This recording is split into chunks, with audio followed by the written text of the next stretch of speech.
আসসালামু আলাইকুম। যাদের লেবু গাছে লেবু আসে না বা লেবুর ফুল আসে না বা চাইতেছেন যে গাছে লেবুর ফুলগুলো আসুক, দেখুন আমার গাছে অফ সিজনেও কি সুন্দর লেবুর ফুলগুলো আসছে। তো আমি যেভাবে আমার ছাদ বাগানের গাছগুলো পরিচালনা করি এবং গাছের যত্ন নেই, সেটাই আপনাদেরকে জানাবো।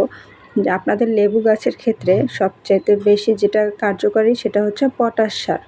পটাশ সারটা যদি নিয়মিত গাছে ব্যবহার করা হয়, তাহলে কিন্তু গাছে ফুল ফল নতুন পাতা আসে, গাছের পাতা সবুজ থাকে, গাছ কিন্তু স্বাস্থ্যকর থাকে।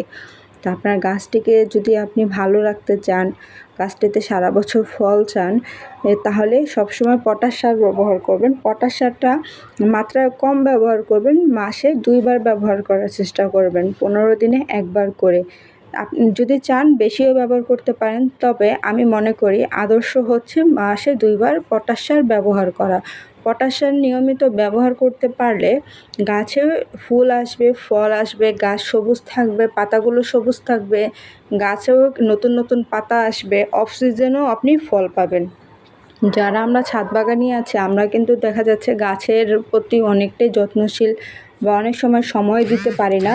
সেক্ষেত্রে আমি আপনাদেরকে রিকোয়েস্ট করব যে অন্য কোনো সার নয়, আপনি শুধু পটাশ সারটি নিয়মিত সব ধরনের গাছে ব্যবহার করুন।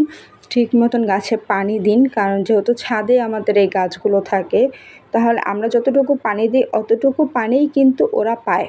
তো এই জন্য চেষ্টা করবেন নিয়মিত ছাদে পানি দেওয়ার জন্য, গাছে পানি দেওয়ার জন্য, আর পটাশ সারটি ব্যবহার করার জন্য।